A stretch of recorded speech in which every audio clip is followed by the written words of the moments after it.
your background is weren't in food. This wasn't a thing, right? But maybe you can talk a little bit about your background, which is completely unconventional, right? And how you ended up here. I was fascinated with politics from a very young age. I studied political science in college. And before I even graduated from college, I ran my first campaign, and I was good at it. And I kind of ran all over the U.S. running campaigns. I worked in D.C. for a little while, and I really enjoyed that. But I wanted to, it's awesome when you're in your early 20s to fly to different states all over the place. But as you get a little bit older, you're like, this is not so cool. I haven't lived in a place for more than 9 months. So I wanted to settle down, and I wanted to start a business. And I grew up here. I was born here, and so I moved back, and I wanted to start a company. So I started a solar panel installation business. The theme with me, obviously, is the environment, and I really wanted to get us off fossil fuels. And I thought, Portland, Oregon, Vancouver, Washington, the Pacific Northwest, solar is going to be the future.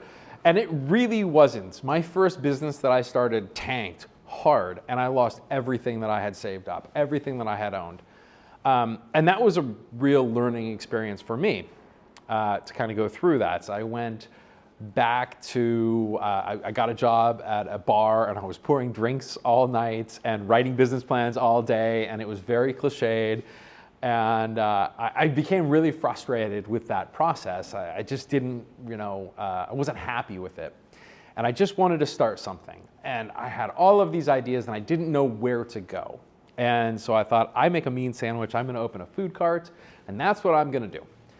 And I started talking to food cart owners, and I started talking to people in the industry. And what I heard time and time again was the challenges we have as a smaller operator, food operator, is we're having difficulty securing our products. We have to drive to several different stores. I have to get up 3 hours early, and I have all this extra work. And I thought, this is a blue ocean right here. I don't want to open the food cart. I want to supply to these food carts. They make it sound sexy in all those food documentaries. Right. Like you go and you get to pick the exact potatoes that you want or something else. It's a grind. It's a huge problem, and it's a huge need. Yeah. I mean, you don't see a smiling chef who works till 11 o'clock at night super happy picking out potatoes or your fish on the docks at 6 o'clock in the morning. They're super upset that they're there.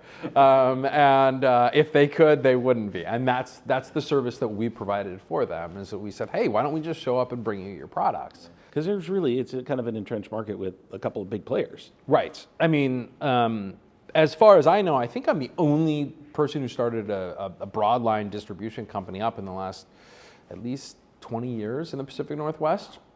It's a very difficult market to break into. The infrastructure that you need to build is intense. It's all about volume, and you have to buy by the truckload to be able to compete, and that's kind of the hard thing that you're in. And it was hard to break into. Yeah, you ever heard Innovator's Dilemma? Pretty famous book. It talks about innovation, but it basically says as markets mature, profit margins decrease, and so these big entrenched players have lower margin products that they try to sell, and it leaves them open to disruption from outside. Right. So you coming in ready to take on some of the smaller clients that these guys are, the frustration that those people are feeling, that the food truck owners or other people, the chefs are feeling with those bigger organizations, leaves that opportunity for you to just jump back in. I think that there's definitely a lot of truth in that, and what we're finding, at least in this market, is a lot of the large multinational players. There really is a monopoly in food. And they tell even large regional chains, you just have to deal with this, maybe because we have McDonald's or we have Chipotle and we have Taco Bell, and you're even a small player. And when you work with a regional player like us, everyone matters. From the guy selling hot dogs on the side of the street to, regional chains in the area, they're crucially important to us, and we give them that time. And I think that opened up the market. relationships, obviously, with local growers, local ranchers, things like that, right? That kind of part of the model too is the sustainability of it, not just electrifying the fleet, but Right. sustainability of the whole product line that you do.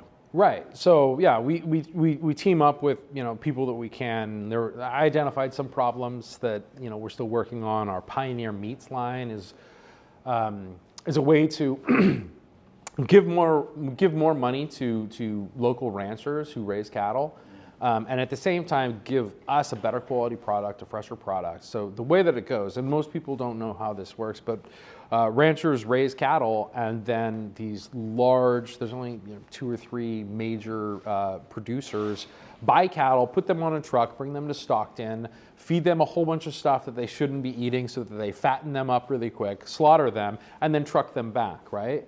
And we said, well, why don't we just work with local ranchers and keep them on grass for a little bit longer, feed them some better quality products, pay the rancher a little bit more, and we don't have to truck this cow back and forth.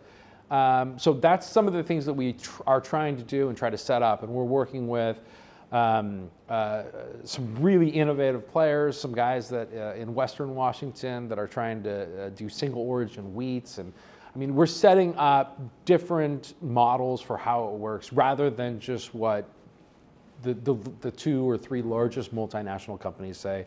This is how it should work. And we're changing that.